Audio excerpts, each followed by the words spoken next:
Okay, let me introduce some difficulties of Chinese learning. Chinese is usually regarded as one of the most difficult languages to learn for people whose native language is English. The figure here was quoted from the United States authority. And besides Chinese, other difficult languages for English speakers include Arabic, Japanese, and Korean. All of those are from Eastern countries. According to the Foreign Service Institute of the United States, a native English speaker needs over 2,200 hours of intensive study, taking 88 weeks to learn Mandarin, which is very intensive than other popular languages around the world. There are at least two major difficulties stand out, including tones and characters. Later, I will talk about the tones teaching and characters teaching of Chinese. We mentioned tones many times. It is one of the most distinctive features separating Chinese from many other languages in the world. It is not a very uncommon feature of tones of a human language globally, but for the major language, tonal language is very seldom. Every Chinese character has a tone, and the tone affects the meaning of the words. This is a pretty unique feature of Chinese. And we mentioned Professor Zhao Yuanren many times. One of his achievements is made an immeasurable contribution to the field of Chinese pedagogy.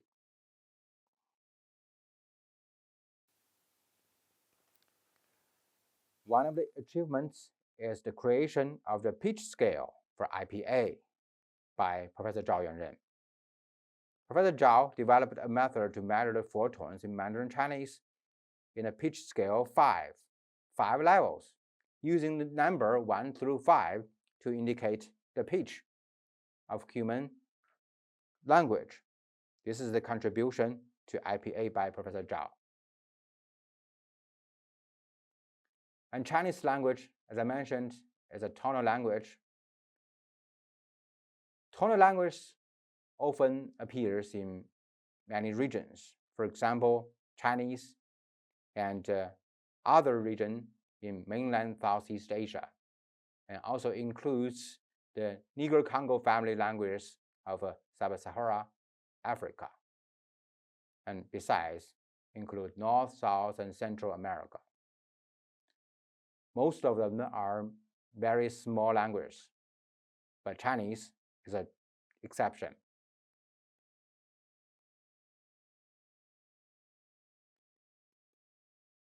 And for the teaching of the tones to foreign speakers, it is very important to train students of their skills. For example, listening, speaking, reading, and writing. If a teacher wants to train students in such aspects, they usually teach the Mandarin sound system at first, at the beginning of the student learning.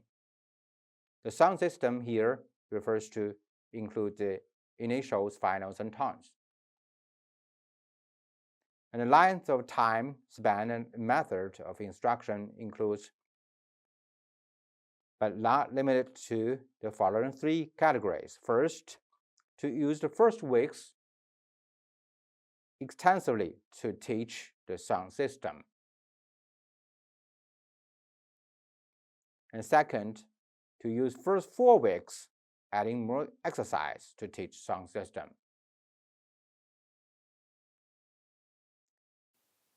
And another option is to use 6 weeks or even longer, completing the construction of tones, initials, and finals, and at the same time, introducing some Chinese characters. That means to teach the Chinese characters and pinyin, the pronunciation, at the same time. which one is more effective, you can consider. You need to consider also the ethnic background of the language learner.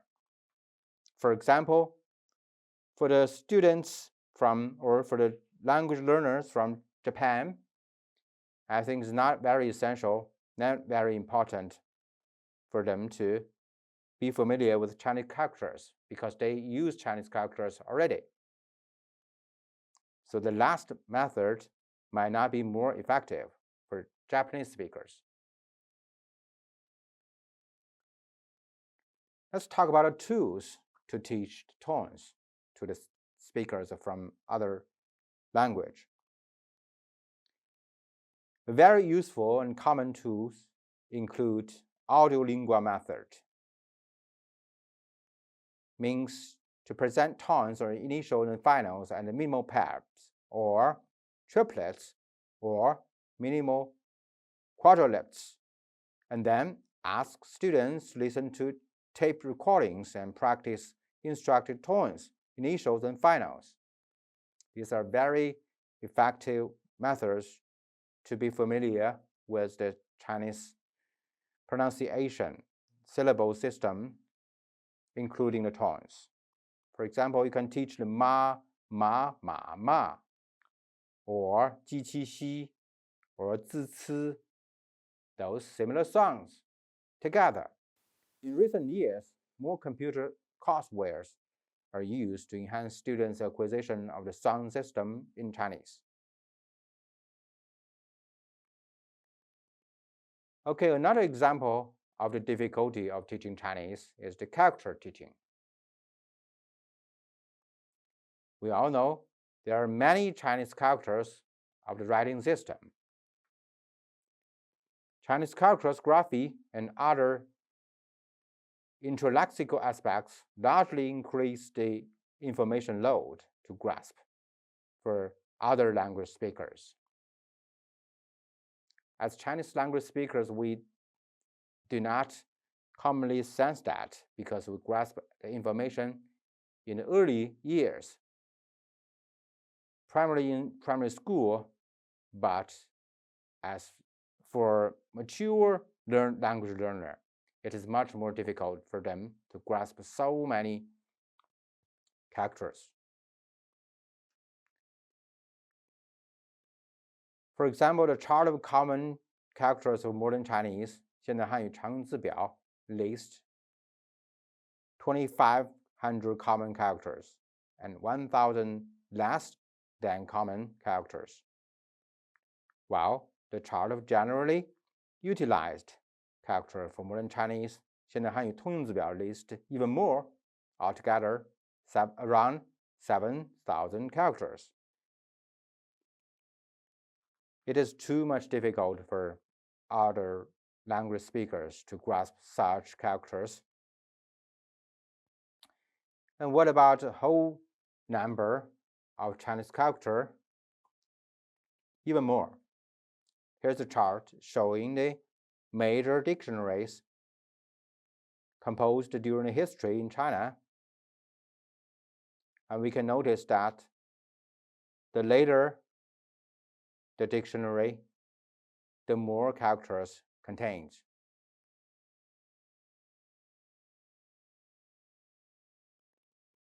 And it is a typical opinion to regard Chinese writing, Chinese characters, as a logographic writing. Means it did not represent or reflect pronunciation, but to represent meaning.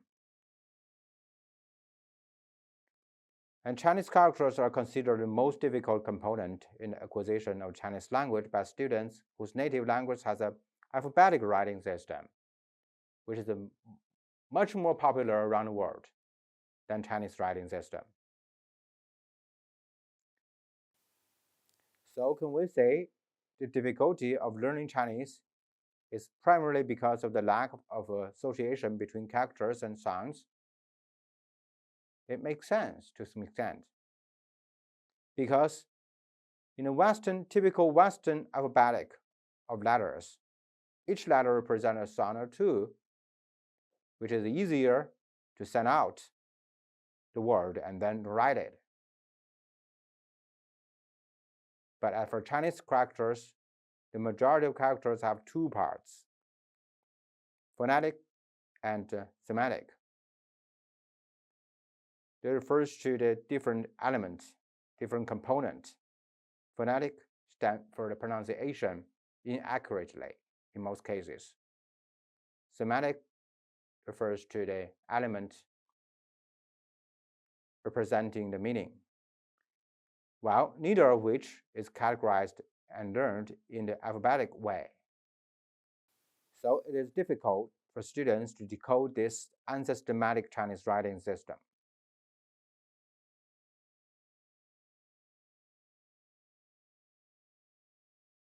Let's talk about the phonetic parts of Chinese characters. Chinese characters have been in use for a long time, but do not align with how Chinese language changed over time, which is different from the situation of alphabetic writing. And also, modern Chinese writing system has experienced simplification, especially in mainland China, during which the phonetic parts were removed from some characters in order to make handwriting faster, destroy the whole system of Chinese writing, make it ineffective to represent the meaning and the pronunciation.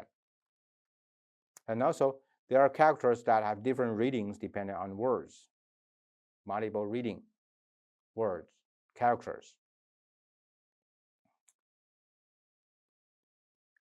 And by the way, I'll introduce you a very useful website dictionary, which is Handian. You can check it out for most of the characters for their information.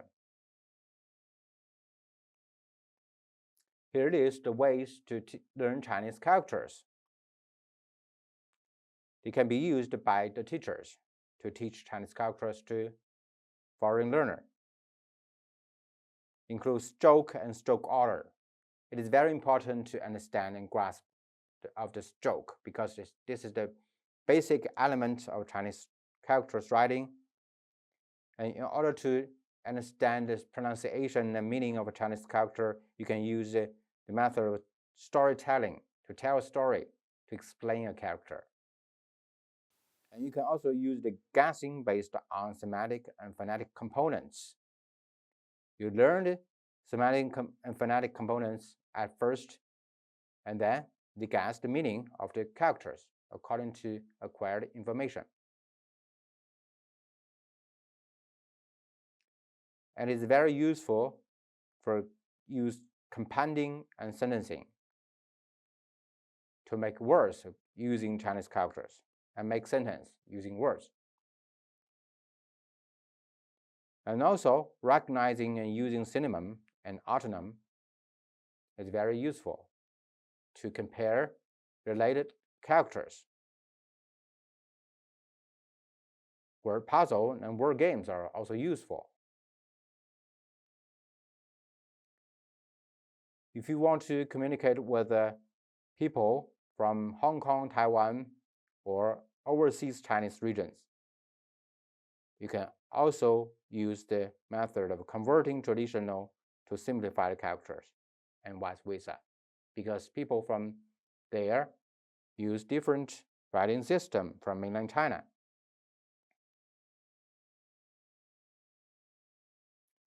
Teachers can also tell the students of the evolution of Chinese character shapes. They can give some examples of the original form, ancient form of a particular character for the students to memorize and understand them. And here are the rules for writing strokes. It is very important for the students to grasp them in order to write Chinese characters effectively. There are general rules, general principles. For example, a Chinese character usually written from the left to right of the direction of different components of the character. Similarly, from top to bottom. These are the general directions of writing. And from outside to inside, from middle to sides. I gave some examples here on the right part. And if you write different parts of a character from outside to inside, remember, finish all the strokes inside before closing. And for those characters like qi, feng, and fu, to write horizontal before other strokes. And main body usually had to be written before tying it all together, like in the cases of 中式人言. And usually you write a dot at last. Here's a chart showing some of the Chinese radicals or components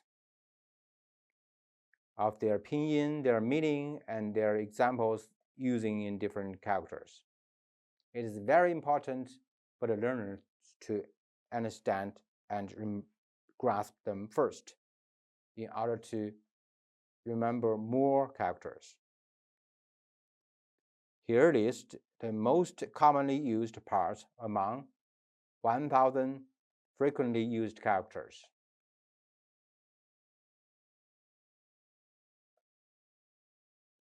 And here is an illustration of relationship between radicals and meanings of characters. That means the semantic parts, the radical of a character, make sense of the meaning of the co-character. It is very effective and useful to understand them first.